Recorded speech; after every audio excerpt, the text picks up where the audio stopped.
Welcome back to show. अब मुल्की सियासत की बात करें तो मुल्की सियासत अभी भी पाकिस्तान तहरीक इंसाफ के एहतजाज के इर्द गिर्द घूम रही है। और पाकिस्तान तहरीक इंसाफ का एहतजाज, एक तो ये रिस्पॉन्सिबिलिटी पाकिस्तान तहरीक इंसाफ अभी किस पे डाल रही है, उसके हवाले से कोई फैसला नहीं हुआ। बहुत सारी लीडरशिप ये कह रही है कि ये बुशरा बीबी की जिम्मेदारी है, हालांकि बुशरा बीबी के तर्जुमान कुछ और कह रहे हैं। और दूसरी तरफ से इस्लामाबाद हाई कोर्ट के उस ऑर्डर को जवाब बना के हुकूमत पाकिस्तान ने रास्ते बंद किए थे। उसके ऊपर भी हुकूमत पाकिस्तान की सरजनिश हुई। इस्लामाबाद हाई कोर्ट ने कहा कि आपने ये गलत किया है, हमने तो इस वजह से अहकाम दिए थे आपको भी और पाकिस्तान तहरीक इंसाफ को भी कि जो ताजर बरादरी है उसके कारोबार को नुकसान ना पहुंचे। और उस हवाले से भी जो इस्लामाबाद हाई कोर्ट है वो काफ़ी हमें बरम नजर आया। और पीटीआई की जो अंदरूनी सियासत है उसमें बहुत ज़्यादा इख्तलाफात नजर आ रहे हैं, इख्तलाफात भी नजर आ रहे हैं। और अब इस तमाम तर सूरत हाल पर हम बात करेंगे। हमारे साथ मौजूद है जाहिद हुसैन साहब, सीनियर एनालिस्ट। वेलकम टू सुबह की सोच। जाहिद साहब, सबसे पहले तो ये बताएं, जिस तरह से पीटीआई का एहतजाज हुआ, रास्ते बंद हुए, मोटरवेज बंद हुई, इंटरनेट बंद हुआ, स्कूल बंद हुए,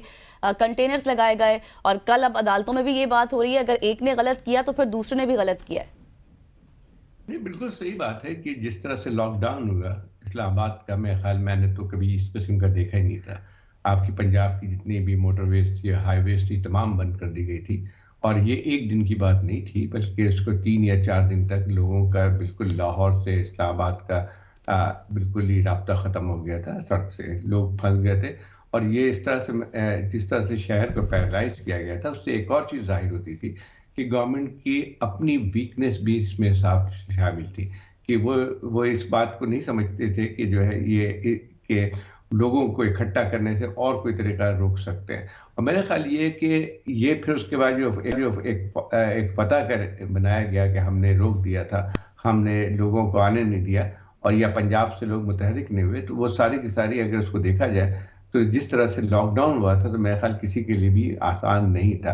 अब यहाँ से अब जो सूरत हाल बन के आई है वो यही है कि इस वक्त सारी चीजें अब रिवॉल्व कर रही हैं कि पीटीआई के अंदर क्या हुआ, अब पीटीआई के अंदर किसका कसूर था, ये था। लेकिन एक चीज जो उससे पीछे रह गई है वो ये थी कि खुद इस्लामाबाद में उस रात को क्या हुआ। और मैं समझता हूँ कि ये एक ठीक है जो अपने पीटीआई की जहाँ तक बात है, वो सबको पता है कि जो उसकी ऑर्गेनाइजेशन जो है उस किस्म की नहीं है जो किसी और सियासी पार्टी की होती है। और यहाँ पे जो है वो इख्तलाफात भी नजर आते हैं हमको, और ये हर किसी तंजीम में इस किस्म की इख्तलाफात का होना होता है जब खास तौर पे एक ऐसे बहरान का शिकार हो। अब मसला ये आता है कि जो असल चीज़ है कि इसमें आप देखें कि सारा वक्त इसी पे सर्फ होता है कि बुशरा बीवी ने क्या कहा, फलाने ने कहा क्या, लेकिन उसके साथ लोग ये सवाल नहीं कर रहे हैं अभी तक कि इस्लामाबाद में उस रात को किस तरह से जो है काबू पाया गया। अब जो है मेरे ख्याल जिस तरह से पाबंदियां लगी हुई थी उसमें लोगों को कहना भी मुश्किल नजर आता था। लेकिन ये बहुत बड़ा सवाल निशाना होता है कि क्या किसी को जलसा जो है इस तरह से आप खत्म करने की कोशिश करेंगे, तो एक वायलेंस की तो हुई थी। अब कितने लोग मरे थे, कितने लोग नहीं थे, ये तो एक इररिलेवेंट सी चीज होती है। लेकिन यहाँ पे एक हुआ था इस किस्म का जिसमें कई लोगों को अपनी जान से हाथ धोना पड़ा। और मैं समझता हूं कि किसी मुल्क के लिए ये सबसे खराब बात होती है कि चाहे एक भी बंदा जो है अगर किसी तशद्दुद में मारा जाए तो मैं समझता हूं कि बहुत बड़ा एक वो बन के आती है। मेरा ख्याल ये कि अब बहस तो इस बात पे होनी चाहिए कि इन हालात में जो कि एक टेंशन बढ़ रही है हुकूमत के दरमियान और पीटीआई के दरमियान, उसको ख़त्म किस तरह से किया जाए। लेकिन नज़र ऐसा आता है कि इन तमाम चीज़ों के बावजूद भी किसी ने भी सबक नहीं सीखा है, और अभी भी उस तरह का एक टेंशन जो है जारी है, और मेरे ख्याल और ख़राब होती जा रही है। लेकिन जाहिद साहब जो आपने पॉइंट रेज किया that is a very valid point. लेकिन अनफॉर्चुनेट ये है कि ना गवर्नमेंट और ना ही पाकिस्तान तहरीक इंसाफ सीरियस नजर आ रही है डायलॉग्स में। एक तरफ से गोलाबारी होती है अल्फाजी, दूसरी तरफ से भी उसी तरह की लफाजी यूज हो रही है, और अल्टीमेटली ये फिर जाके 1 महीने या 2 महीने बाद एक धरने की शक्ल इख्तियार कर जाती है।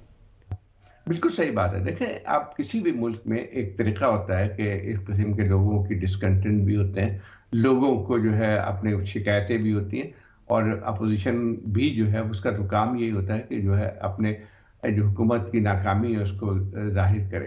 तो यहाँ पे सूरत हाल बहुत मुख्तलिफ है, इसलिए नज़र आती है कि जब आप जमहूरी अमल को रोक दें और उसको जो है लोगों को इजाज़त ना दें तो फिर उसका नतीजा जो है एक वायलेंस पे निकलता है। और यही हम आज सूरत हाल देख रहे हैं कि अगर फ़र्ज़ कीजिए कि मैं पहले भी मिसाल मौजूद है इस्लामाबाद में, बहुत बड़े बड़े जलसे हुए थे अपोजिशन के मुख्तलिफ अदवार में, लेकिन इस किस्म का जो हालात थे वो हमें कभी नज़र नहीं आए, चाहे वो लॉकडाउन के हवाले से हो या जो है वो ये क्लास से कितने लोग जो है उसमें अपनी जान खो बैठे। वो तमाम चीज़ों को देखा जाए तो मेरे ख्याल उसकी मिसाल पहले नहीं मिलती है।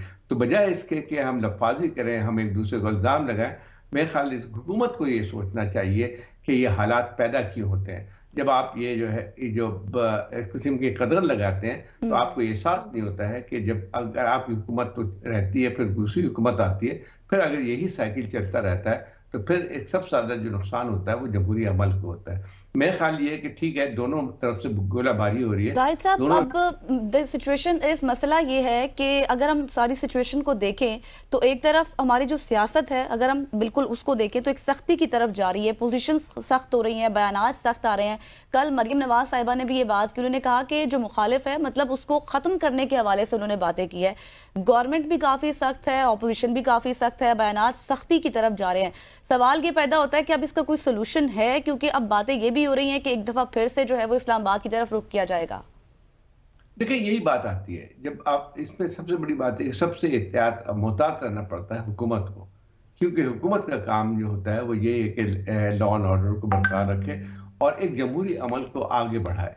तो ये बात आती, ठीक है, अपोजिशन की तरफ से भी बात आती है, वो भी सख्ती है, लेकिन सबसे बड़ी जिम्मेदारी जो है हुकूमत की आती है। अभी आपने मरियम नवाज की जो है तकरीर की बात की, मैंने भी सुनी थी और इसमें बहुत ही सख्त अल्फाज इस्तेमाल किए। अगर पहले फर्ज कीजिए ऐसा नहीं होता था, पहले मुखालिफ जमात को खत्म करने की बातें नहीं होती थी। अब तो डायरेक्टली ये कहा जाता है कि मुखालिफ को जो है ये किसी भी प्यार मोहब्बत के मुस्तहिक हैं ही नहीं, इनको खत्म किया जाए। बिल्कुल सही बात है। अब ये भी आ रही है कि गवर्नर रूल नाफिज किया जाएगा, ये भी आती है कि उसको पीटीआई को बैन किया जाएगा। इस किस्म के बयानात दे के आप क्या साबित करना चाह रहे हैं? एक तो सबसे बड़ी बात यह है कि आप बजोर ताकत जो है हर चीज़ को ख़त्म करना चाहते हैं, लेकिन उसका नतीजा हम देख चुके हैं कि अगर आप ताकत आजमाते हैं तो उसके नतीजा जो है वो आज जो सूरत हाल हमें नजर आती है कि पाकिस्तान में जो बहरान है, सियासी बहरान, और वो शदीद हो गया है। तो मसला ये आता है कि हर जगह ये एक चीज़ बात आती है कि अगर हालात ऐसे ख़राब हो रहे होते हैं तो हुकूमत को तहम्मुल का मुज़ाहरा करना पड़ता है। हुकूमत की कोशिश ये होती है कि किसी तरह इस मसले का हल बातचीत के ज़रिए किया जाए, लेकिन यहाँ पे तो ऐसा लगता है कि हुकूमत हर रोज़ जो है और ज़्यादा सख्त अल्फाज इस्तेमाल करती जा रही है। देखिए, बुनियादी तौर पे हम उन चीज़ों को देखें जो कि आज एक टेंशन का सोर्स बना हुआ है, और वो सबको पता है कि जो है जब तक उस चीज़ को ख़त्म एड्रेस नहीं करेंगे, आप चाहे कितनी भी और कोशिश कर लें, लोग जो है फिर यहाँ पे एक सियासी जो स्टेबिलिटी, इस्तेहकाम जो है वो नहीं आ सकता है। असल चीज़ ये आती है कि जब आप इलेक्शन के पूरे प्रोसेस को ही उसकी लेजिटिमेसी को क्वेश्चन हो, उसके साथ साथ जो है आपने इस तक का बात नहीं आती कि रिजर्व सीट्स का मसला अभी तक हल नहीं कर पाए हैं। फिर उसके बाद ये आती है कि जब देखें सियासी कैदियों की बात आती है। अब ये सही बात है कि कानून का रास्ता इख्तियार करना चाहिए, लेकिन ज़रा कानून के रास्ते को जिस तरह से रोका जाता है तो उसको भी तो आप ज़रा देखें कि एक तरफ एक हाई कोर्ट, जो इस्लामाबाद हाई कोर्ट बेल देती है, दूसरे केसेस बन जाते हैं। बिल्कुल ऐसी है, दैट इज वेरी अनफॉर्चुनेट। जाहिर साहब, अगर पाबंदी की बात करें, आपने बहुत सारे अदवार देखे, you are very senior analyst, क्या हम ये समझ सकते हैं, जिस तरह हमें खबरें मिलती हैं कि एमक्यू मॉडल के तहत जिस तरह अल्ताफ हुसैन को अलग कर दिया गया था, इसी तरह से खान साहब को अलग कर दिया जाएगा और पाकिस्तान तहरीक इंसाफ को बेयारो मददगार या पाकिस्तान तहरीक इंसाफ का एक नया ग्रुप बनाया जाएगा, तो वो मसले का हल है या फिर इससे मसला और खराब होगा? भाई, मसला ये है कि ये पहले भी हमने हर दफ़ा सुनते रहे हैं कि minus Nawaz Sharif, minus Benazir Bhutto, minus Altaf Hussain.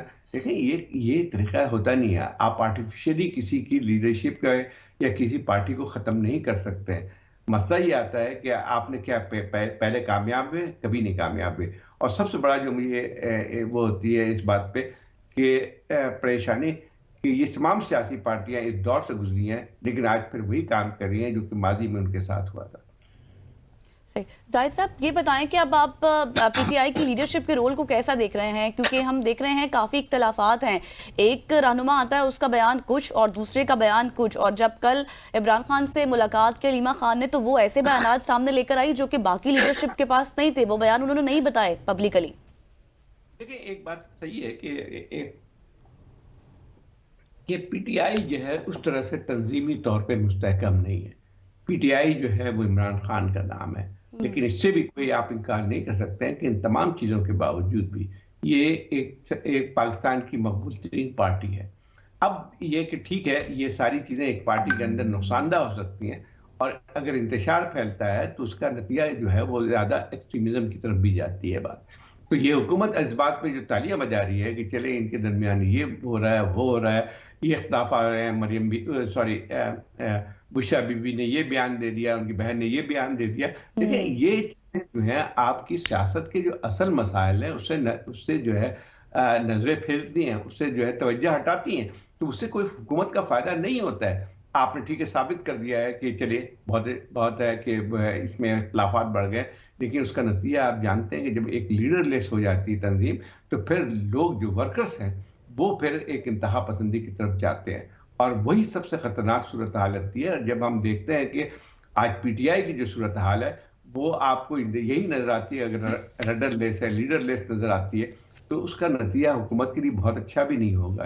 अगर हुकूमत ये समझती है पार्टी खत्म हो जाएगी, तो ये नहीं है, कोई पार्टी खत्म नहीं होती है। और ये पहली दफा नहीं हुआ है। आप मुझे बताइए कि ये पहले नहीं हुआ था कि जब पीपल्स पार्टी बेनजीर के जमाने में जो है कितने लोगों को तोड़ दिया गया था और हटा दिया गया था, क्या उससे पार्टी खत्म हो गई थी? दुरुस्त। या जो है नवाज शरीफ साहब के ज़माने में जो है वो उनको जब हटा दिया गया था, कहा गया था माइनस नवाज शरीफ अब चलेगी, क्या हुआ? 2 साल बाद फिर वो वापस आ गए। मसला ये आता है कि पाकिस्तान की सियासत में इस किस्म की चीज़ों को, वही मैं फिर से दोहरा रहा हूँ इस बात को, ये तमाम सियासी पार्टियां, चाहे पाकिस्तान मुस्लिम लीग नवाज हो या पीपल्स पार्टी हो, सबके साथ ये हो चुका है माजी में। बिल्कुल ऐसी। अच्छा जाहिद साहब, एक और मुद्दे पे मैं आपसे सवाल करना चाहता हूँ, वो है पाकिस्तान तहरीक इंसाफ की जानिब से ये इल्ज़ाम लगाया जा रहा है कि अब जो फेडरेशन है उसको नुकसान पहुंच रहा है, क्योंकि वफाक में पश्तून बरादरी को तंग किया जा रहा है, उनको काम नहीं करने दिया जा रहा है। इस हवाले से इस्लामाबाद पुलिस से भी अपना बयान जारी किया, लेकिन हाउ अनफॉर्चुनेट दिस इज़ कि इस तरह की अगर बातें हो रही हैं तो देखिए इसकी वजह साफ नजर आती है। उसकी वजह मैं भी हुकूमत को इल्ज़ाम देता हूँ, ठीक है, यह बहुत ही अफसोसनाक सूरत हाल है और ये ऐसा नहीं होना चाहिए, और ये इसके नतायज जो हैं बहुत ख़तरनाक होते हैं। लेकिन सबसे बड़ी तरह हुकूमत के साथ देख लें कि हम पंजाब पे हमला नहीं करने देंगे। क्या मतलब है पंजाब पे हमला नहीं करने देंगे? क्या जब सिंध से जो लॉन्ग मार्च करते हुए पीपल्स पार्टी आती थी, या जो है पीएमएलएन ने यहाँ पे जलसे किए थे, तो क्या वो हमला कर रहे थे? या पीएमएलएन जब खैबर पख्तूनख्वा में जलसे करती थी, एहतजाज करती थी इसके खिलाफ, पीटीआई गवर्नमेंट के खिलाफ, तो क्या वो रेड कर रही होती थी? और देखें पाकिस्तान अगर एक है तो फिर ये किस तरह से कहा जाता है कि जो है पंजाब पे हमला नहीं करने देंगे? क्या मतलब है ये? असल बात ये आती है कि पंजाब पे नहीं, अगर केपी से लोग आ रहे हैं और आपने पंजाब से तो यहाँ पे तमाम शरकात तो रोक दी थी। सबसे बड़ा असर जो पड़ा है इन तमाम चीज़ों का, जो 24 नवंबर में, वो तो पंजाब पे पड़ा था। पंजाब को आपने बंद कर दिया था। तो क्या आपने जो है वो खुद एक ऐसी सूरत हाल पैदा की, और अब आप कहते हैं कि जो है एक सूबा दूसरे उस पर हमला कर रहे हैं, तो ये खुद आपने इस किस्म की फिजा पैदा की है। और ये जो है कि हम अटक से इस पार नहीं आने देंगे। क्या मतलब था उसका? क्या मतलब ये है कि अटक से पार मतलब जो लोग उस तरफ रहते हैं, क्या वो पाकिस्तान का हिस्सा नहीं है? तो ये अच्छा, दूसरी बात ये सही है कि जो है ये मैंने भी सुना है, मैंने देखा है कि आपने जब पुलिस को आप एक बिल्कुल फ्री हैंड दे देते हैं, तो हम देखा हमने कि किस तरह से उसका गलत इस्तेमाल होता है। आपने एक दफ़ा जो है अफगानियों को जब यहाँ निकालने की बात हुई थी, तो उस वक्त ये था कि पुलिस वाले जो है पकड़ के ले जाते थे, पैसे दे के छोड़ देते थे। अब मेरा ख्याल ये है कि उनको अब ये शायद लगा है कि जितने भी यहाँ पे पश्तून नजर आते हैं, उनको लगता है ये कि वो जो है मुजाहिरीन के साथ आए थे, या उनको इस तरह से जियो फेंसिंग के जरिए लोगों को पकड़ा जाता है। तो मेरा ख्याल ये है कि अगर ये हुकूमत खुद करती है, तो हुकूमत एक ऐसे हालात पैदा कर रही है जिसका असर पाकिस्तान की वहदानियत, पाकिस्तान की स्टेबिलिटी पे बहुत ज्यादा बुरा असर पड़ेगा। आप सियासत को अगर सूबों में तकसीम करेंगे, तो उसके बाद ये आप सिर्फ क्या मतलब ये था, पीटीआई पंजाब में उतनी ही मकबूल है जितनी केपी में। अब उसको आप सिर्फ जाहिर कर रहे हैं कि वो केपी की पार्टी है, तो ये है आप वक्ती तौर पे नजरें तो हटा सकते हैं असल मसाइल की तरफ से, लेकिन इसके जो नतायज निकलेंगे वो इतने खतरनाक होंगे कि आपसे संभल नहीं सकते हैं, और सबसे ज्यादा नुकसान होगा इस हुकूमत का होगा। सही नताइज आपको सख्त दिखाई दे रहे हैं, चूंकि हमारे पास जाहिद साहब वक्त कम है, बहुत से सवालात थे जो आपसे पूछने थे, लेकिन वक्त की कमी के बायस आपको फिर लेंगे और इस मुतालिक बात भी करेंगे। Thank you so much. Zahid Hussain साहब हमारे साथ मौजूद थे और जो इस वक्त मुल्की सूरत हाल है, चूंकि वो गहरा तजुर्बा रखते हैं और काफ़ी अरसे से चीज़ों को देख